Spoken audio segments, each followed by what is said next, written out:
안녕하세요. 형사법 위주화의 이주아입니다. 오늘은 증거 파트를 공부해 볼 거예요.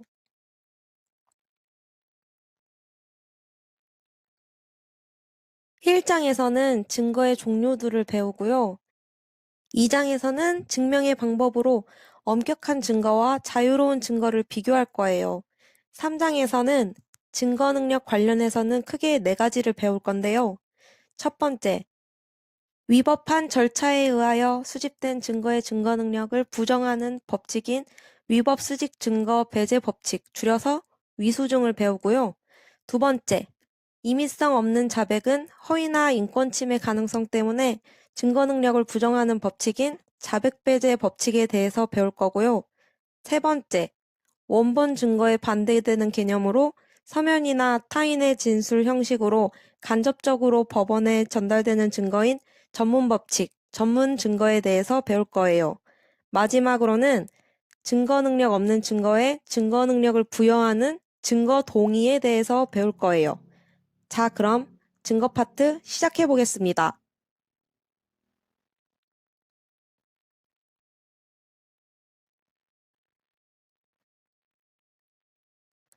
증거의 종류, 증거 방법은 증인, 감정인, 증거물, 증거 서류, 피고인 등과 같이 증거 자체를 말해요. 증거 자료는 증거 방법에서 나온 자료들인데요.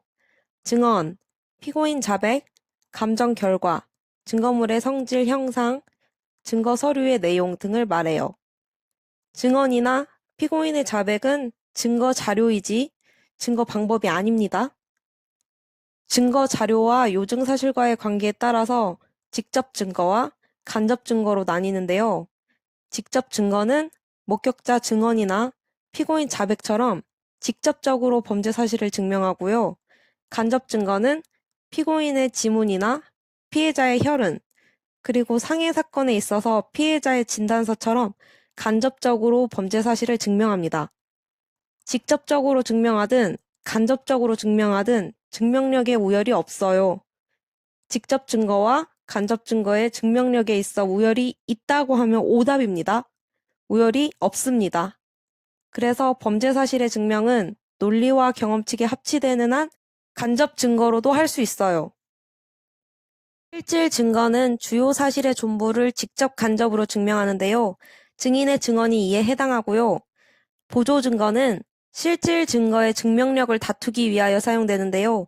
보강 증거나 탄핵 증거가 이에 해당돼요. 진술 증거와 비진술 증거는 전문 법칙에서 다뤄지는데요. 진술 증거는 진술이나 그 진술이 기재된 서류로 전문 법칙이 적용이 되고 비진술 증거는 전문 법칙이 적용되지 않아요.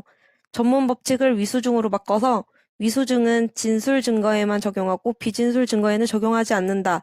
이렇게 하면 오답입니다. 원본 증거는 본래 증거로서 체험한 자가 직접 법원에 진술하는 증거이고요.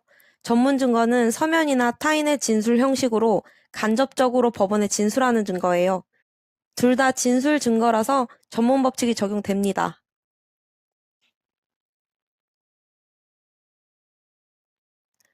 증거 재판주의란 사실의 인정은 증거에 의하여야 한다는 뜻인데요. 사실은 범죄 사실을 말하고 증거는 엄격한 증거를 말해요. 사실의 인정은 다른 말로 증명인데요. 증명은 합리적인 의심의 여지가 없을 정도의 확신을 말한답니다. 모든 가능한 의심을 배제할 정도까지 아니고요. 단지 우월한 증명력을 가진 정도로는 부족해요. 증명의 방법으로는 엄격한 증명과 자유로운 증명이 있어요. 엄격한 증명은 주요 사실, 형벌권의 존부와 범위에 관한 사실을 대상으로 법률상 증거 능력이 있고 적법한 증거 조사를 거친 증거에 의한 증명을 말해요. 아래 자유로운 증명은 소송법적 사실, 정상에 관한 사실, 탄핵 사실을 대상으로 증거 능력이 없거나 증거 조사를 거치지 않은 증거에 의한 증명을 말하는데요. 어떻게든 증명만 하면 되지만 그 어떻게든 증명하는 것으로서 법관의 확신이 있어야 해요. 즉, 엄격한 증명과 자유로운 증명에 있어서 심증의 차이는 없어요. 둘 다 확신은 필요하니까요. 위로 다시 올라가서 엄격한 증명의 대상으로는 구성요건적 사실, 위법성, 책임, 처벌 조건, 법률상 가중감면, 기타, 범위, 목적, 공모, 조각 사유의 부존재, 파산 선고 확정, 누범, 상습성, 중지미수의 자의성, 미수, 자수, 위드마크 공식에 전제되는 사실, 행위지 법률에 의하여 범죄를 구성하는지 여부, 군인 신분. 보시면 형법 느낌이 좀 나지 않나요? 엄격한 증명은 형법 느낌이고 자유로운 증명은 형사소송법 느낌이에요. 아래 자유로운 증명 대상을 보시면 소송법적 사실, 양형의 조건이 되는 사항, 탄핵 증거, 친고죄의 고소, 진술의 임의성, 특신 상태, 심신상실이었느냐, 심신미약이었느냐 여부, 몰수 추징, 명예훼손죄에 있어서 공공의 이익. 맞죠? 자유로운 증명 형사소송법 느낌이죠?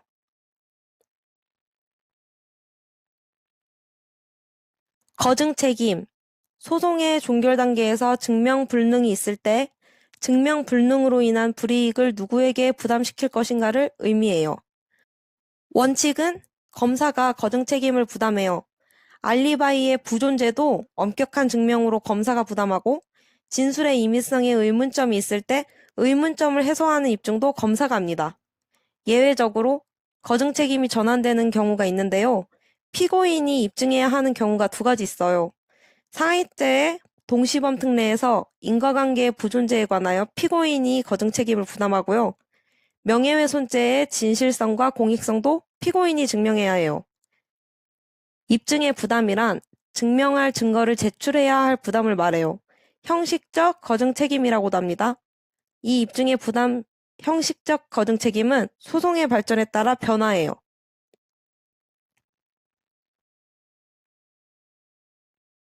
증거능력 관련해서는 위수증, 자백배제 법칙, 전문 법칙, 증거 동의가 있어요. 위수증은 위법 수집 증거 배제 법칙을 줄임말로 위법한 절차에 의하여 수집된 증거는 증거 능력을 부정한다는 법칙이에요.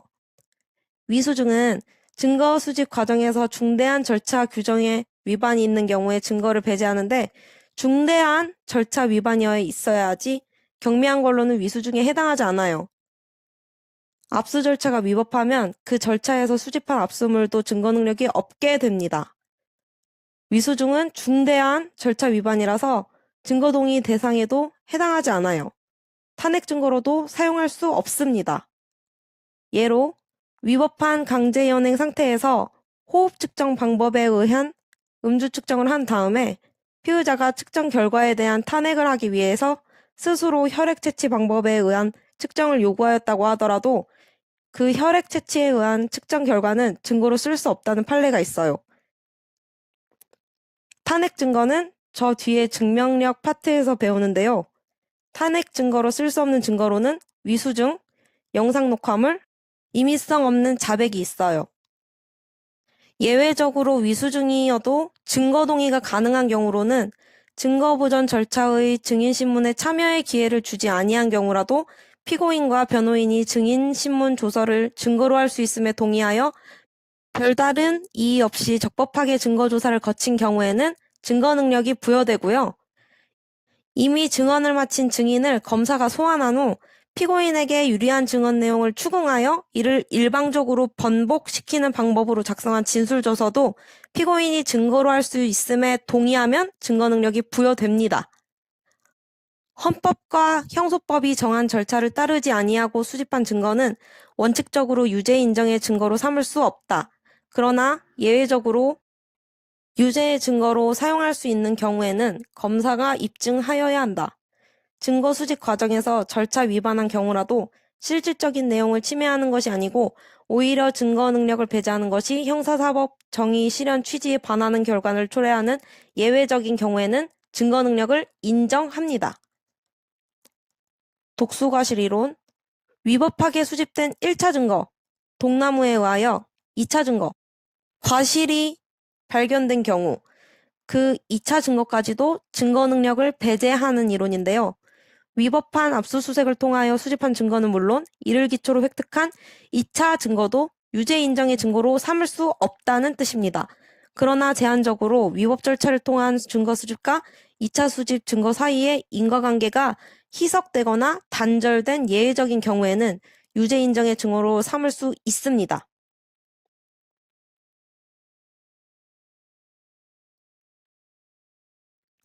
위수증에 해당되어 증거 능력이 없는 증거로는 피고인 집에서 20m 떨어진 곳에서 체포한 후 영장 없이 집안을 수색하여 칼과 합의서를 압수한 직후 작성받은 이미 제출 동의서, 압수조서 및 목록, 압수물 사진, 증거 능력 없고요. 위법한 체포에 의한 유치 중에 작성된 피의자 신문조서, 증거 능력 없고요. 정당한 사유 없이 변호인을 참여하게 하지 아니한 채 피의자 신문하여 작성한 피의자 신문조서, 증거 능력 없습니다. 선거관리위원회 직원, 관계인에게 진술이 녹음된다는 사실을 알려주지 않으면 위수증으로 증거 능력이 없는데요. 위수증에 해당하지 않는다는 판례로 아래 판례를 보시면 선거관리위원회 직원이 관계인에게 진술 거부권을 고지하지 아니한 채 진술조서를 작성한 것은 참고인 신분이었기 때문에 증거 능력 있습니다. 형사사법 공조 절차를 거치지 아니한 채 현지 출장하여 뇌물 공여자 갑을 상대로 작성한 참고인 진술조서도 위수증에 해당하지 않아 증거 능력이 있고요. 피해자인 검사가 다시 수사에 관여한 경우도 증거 능력 있습니다. 피해자가 전화 내용을 녹음한 경우도 증거 능력 있고 공갈 의도로 촬영한 나체 사진도 증거 능력 있고요. 제3자에 의하여 절취된 업무일지도 수사기관에 의한 것이 아니라 사인에 의한 거기 때문에 증거 능력 있습니다. 남편이 간통한 아내 주거에 침입하여 혈흔 묻은 휴지들 및 침대 시트 목적물로 이루어진 감정을의 회보도 증거 능력 있습니다. 독수과실 판례로는 지문 채취가 먼저 이루어진 이상 그 후 지문 채취 대상물을 적법 절차에 의하지 아니한 채 압수했어도 지문 채취 대상물은 위법일지언정 지문은 적법하게 1차적으로 먼저 수집된 증거로서 2차 증거가 아니고요. 진술 거부권을 고지하지 않고 자백을 받고 40여일이 지난 후에 법정에서의 피고인의 자백은 많은 시간이 흘렀고 수사기관이 아니라 법정에서 이루어졌기 때문에 인과관계가 희석되었다고 보아서 증거 능력을 부여했습니다.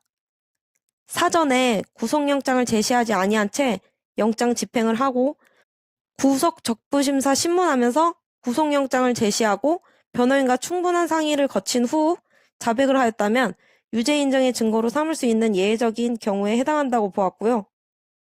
피의자를 강제로 연행한 상태에서 실시한 1차 체뇨 절차 이후에 법원으로부터 영장 발부받아 그 영장에 기하여 2차 체뇨를 하였다면 1차 체뇨는 위법이더라도 2차 체뇨는 영장에 의하여 인과관계가 단절되었다고 보아 증거 능력을 인정하였습니다. 영장에 의하지 아니하고 매출 전표의 거래 명의자에 관한 정보를 획득하여 이를 기초로 범인으로 특정되어 체포되었던 피의자가 석방된 후에 상당한 시간이 경과하였음에도 다시 동일한 내용의 자백을 하였거나 그 범행의 피해품을 수사기관에 임의로 제출한 경우도 증거 능력 인정됩니다. 영장 발부 사유 범죄와 무관한 별개의 증거를 압수하였을 경우 압수한 별개의 증거를 피압수자 등에게 환부하고 후에 이미 제출받아 다시 압수하였다면 최초 절차 위반 행위와 최종적인 증거 수집 사이에 인과관계가 단절되었다고 평가할 수 있습니다.